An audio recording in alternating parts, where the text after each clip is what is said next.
ఇంట్లో కూర్చుని ఇంగ్లీష్ నేర్చుకోవాలనుకుంటున్నారా? అయితే వెంటనే మా స్పోకెన్ ఇంగ్లీష్ క్లాసెస్‌కి కాల్ చేయండి. నమస్తే రమ్మగారు. నమస్తే జయ. రమ్మగారు, మన గురించి మనం ఏం తెలుసుకుని ఉండాలండి?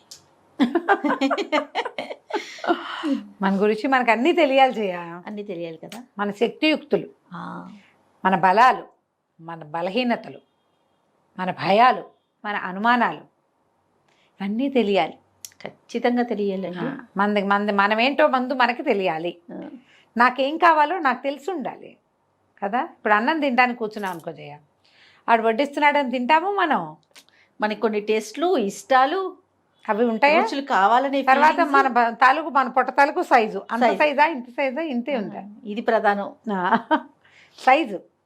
దీంతో పాటు మన అరుగుదల, మనకు అది ఎంత మటుకు సూట్ అవుతుందో తెలియాలిగా. ఎంత మటుకు అన్నీ తెలుసుకోవాలి జయ. మనం ఏంటంటే చాలాసార్లు మనని గురించి మనం చాలా ఎక్కువ ఊహించుకుంటాం, అదొక సమస్య. మనం చాలా తక్కువ, మన వల్ల కాదని ఏమీ చేయకుండా కూర్చుంటాం, అది ఇంకో సమస్య. రెండు సమస్యలే.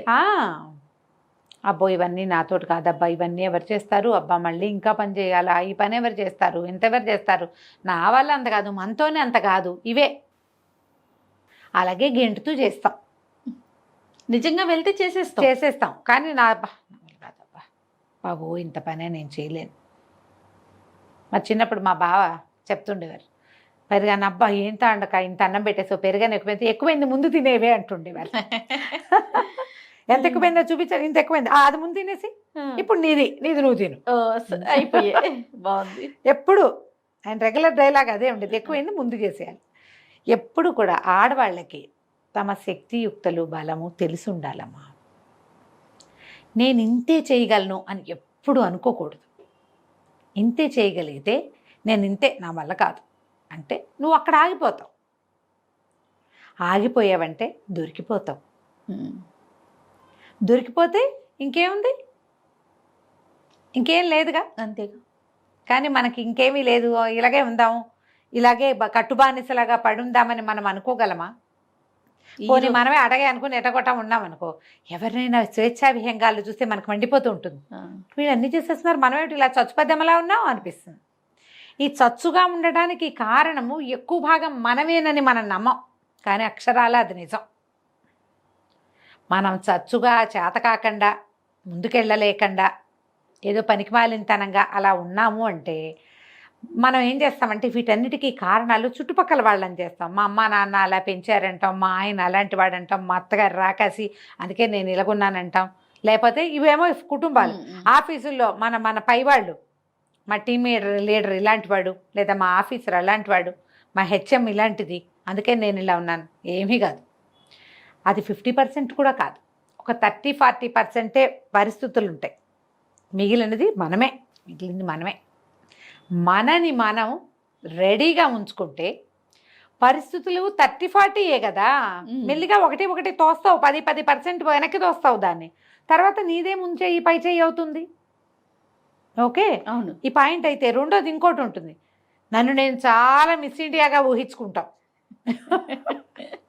మన సౌందర్యం, మన తెలివి, మన సమర్థత మనకు వచ్చినంత ఎవరికి రాదు, మనకు తెలిసినంత ఎవరికీ తెలియదు. మనం ఏం చేస్తే అదే సూపరు, మనదే మంది, నేను చేసింది సరే కరెక్ట్ ఉంటాయి కదా. ఉంటాయి. అందరికీ కొంతమంది ఉంటారు జయ, ఒక్కొక్కళ్ళకి ఒక్కొక్క రకం అనమాట. ఎవరికైనా ఏదైనా ఇవ్వటం ఒక హ్యాబిట్గా ఉంటుంది. అందరికీ తలా కాస్త పంపుతారు, ఎవరో చుట్టాల్లోనో ఫ్రెండ్స్లోనో ఏదో కొన్ని వస్తువులు వచ్చాయి, కొన్ని చేసాం, ఓ పచ్చడి చేసాం, కూర చేసాం, పప్పు చేసాం, లేకపోతే ఏవో కొన్నాం, పంచి పెడతారు. అది అవతల వాళ్ళని సాటిస్ఫై చేస్తుందో లేదో పొరపాటును కూడా కనుక్కోరు. అవతల వాళ్ళు మొహమాటంగా చెప్తున్నారా నిజంగా చెప్తున్నారో తెలుసుకోరు. పంచటం మా యొక్క హ్యాబిట్ అనుకుంటారు. ఎందుకు వాళ్ళకి నచ్చింది, ఎందుకు ఆ పనులు, ఇదో గోల. అక్కడి నుంచి అవతల వాళ్ళకి సలహా చెప్తాం, అందరికీ సలహాలు చెప్తాం. అవతల వాళ్ళు తీసుకుంటున్నారో లేదో నీకు విధానంలో కనపడుతుంది, అది ఆలోచించాం. ఈ రెండు సమస్య, ఇది కూడా ప్రాబ్లమే. అక్కడి నుంచి ఏదైనా పనికి అన్నీ నేను చేసేస్తా అంటాం. నేను చేస్తాను, నేను చేసిస్తాను, నేను చేసి పెడతాను, నేను ఉంటాను, నేను వచ్చేస్తాను, నేను నిలబడతాను. ఎన్ని ఎలిమెంట్స్ ఉంటే మనం చేయగలము జయ?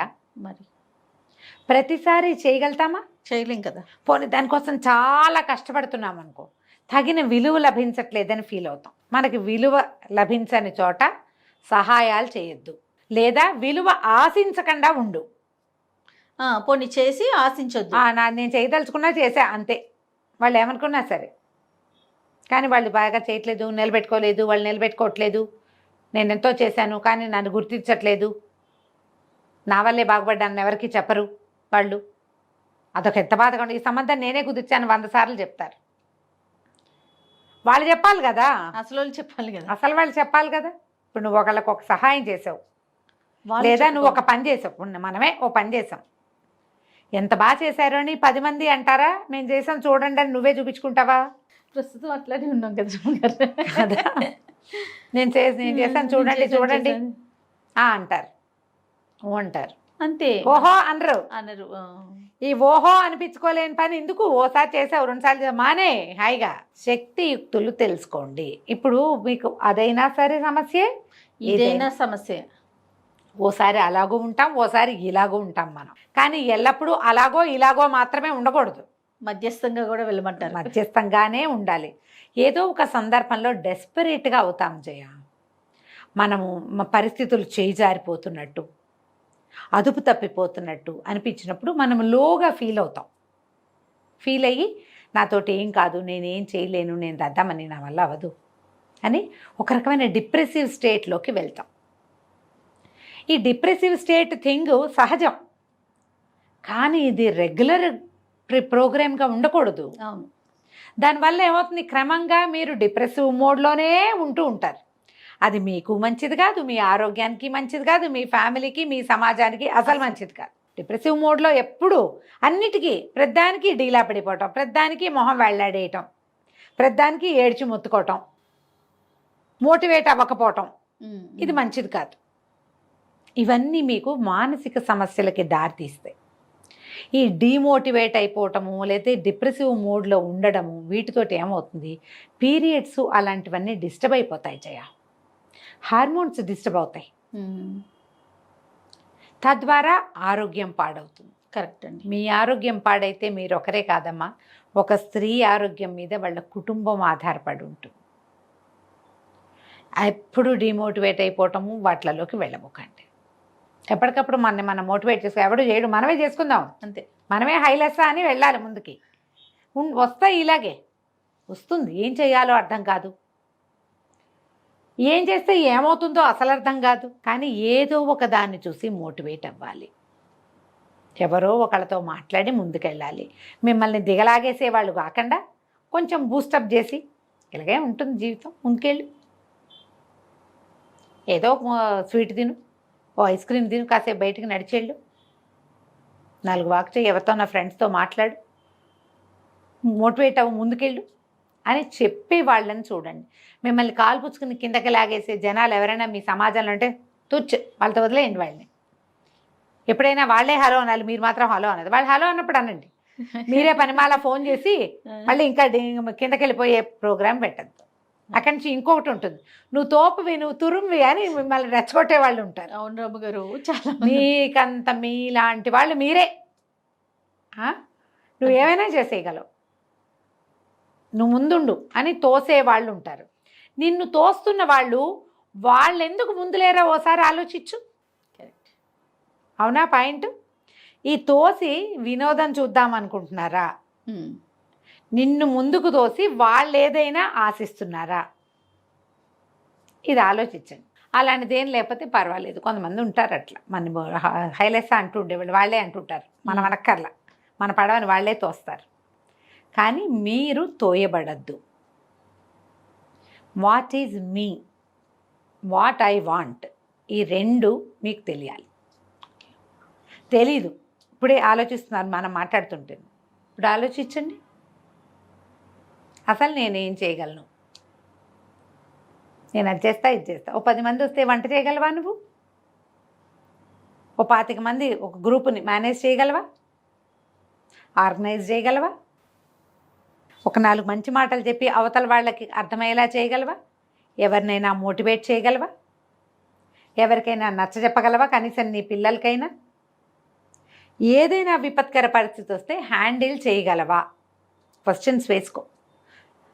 అవును అవును ఎస్ ఎస్ ఎస్ అన్నీ ఐ క్యాన్ అని ఆన్సర్లు వస్తే నువ్వు 80% చేయగలవు. నా వల్ల కాదు నా వల్ల కాదు నా వల్ల కాదు ఇవేవి నేను చేయలేను అని వస్తే నువ్వు డిప్రెషన్ దారిలోకి వెళ్ళిపోతున్నట్టు నీకు నువ్వే 20 మార్కులు వేసుకుని ముందుకు దోసుకో. అంతే. ప్రతి వాళ్ళు మన వెనకాల మన చేతులు పెట్టుకుని తోసుకోవాలమ్మా ముందుకి. తప్పదు. నువ్వు పరిగెత్తి పైకెళ్ళి పతాకాన్ని అంటుకుంటాను అనకూడదు, కింద చతికిలబడి నేలకు అంటుకుపోతాను అని అనకూడదు. నువ్వు పతాకాన్ని అందుకోగలవు, జీవితం బాగుంటుంది నీకు ట్రై చేస్తేనే. తప్పకుండా. సరిగ్గా ఆలోచించండి. మొదట మిమ్మల్ని మీరు తెలుసుకుంటే ఇందులో మీ తప్పులు మీకు తెలుస్తాయి, మీ పొరపాట్లు, మీ తొందరపాట్లు. అప్పుడు ఏదైనా దిద్దుకోవాల్సిన కరెక్ట్ చేసుకుందాం. మీరే ఒక టీం లీడర్గా ఉండొచ్చు కదా ఒక సంస్థకి. ఇప్పుడు నువ్వు సీఈఓ ఇక్కడే ఉన్నావు, అప్పుడప్పుడు నీకు కూడా కరెక్షన్స్ అవసరపడతాయి కదా. 100% అవసరం రమ్మగారు. ఈ కరెక్షన్ వల్ల 99 కాదు 100% అవసరం. ఈ కరెక్షన్స్ వల్ల ఏమవుతుంది, సంస్థ ముందుకెళ్తుంది, అంతే. నీతో పాటు ఉన్న గుంపంతా ముందుకెళ్తుంది. వాళ్ళలో ఎవరికైనా ఇంకో 10,000 జీతం ఎక్స్ట్రా ఇప్పించగలిగితే అంతకంటే ఏం కావాలి కదా. దానికి మనం ఎవరినైనా కరెక్ట్ చేయాలంటే ఫస్ట్ బేసిక్ కరెక్షన్ మన దగ్గర ఉండాలి కదా. మన దగ్గర ఉండాలి. ఇలా ఆలోచించండి, మిమ్మల్ని మీరు బూస్టప్ చేసుకోండి. మరీ బూస్ట్ ఎక్కువ తాగేయకండి. సూపర్. నమస్తే రమ్మగారు. నమస్తే జీ.